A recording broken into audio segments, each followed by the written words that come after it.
Baka sobrang scalat mo. Idamay mo yung dito sa taas. Yan, ganyan. Yan, pag ganun mo yung ano.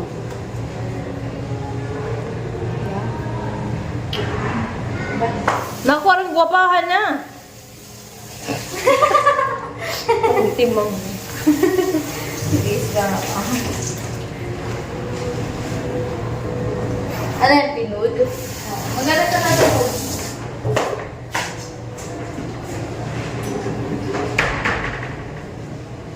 Ay, cellphone ko, nakalimutan ko lang.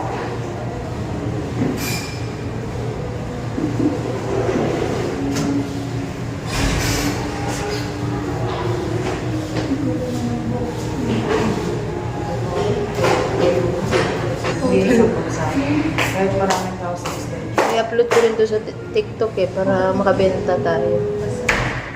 Tapos, napahal na yun. Butang pa to ng siyam-siyam. Magkano yan, Tek? 129. Order ka na. Biling mo ako. Si Paka kasi sa akin, hindi siya pigmented. Hindi Ayun, siya- ang dami na yung ano. Ay, may ganyan na ako.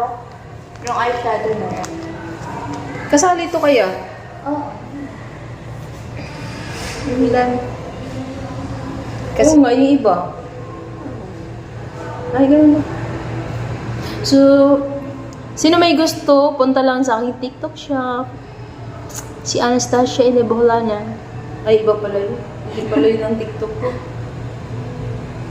O diba? Pangarap ko yan. O diba, yung mga hair namin, parang mga stewardess kailangan. O, diba?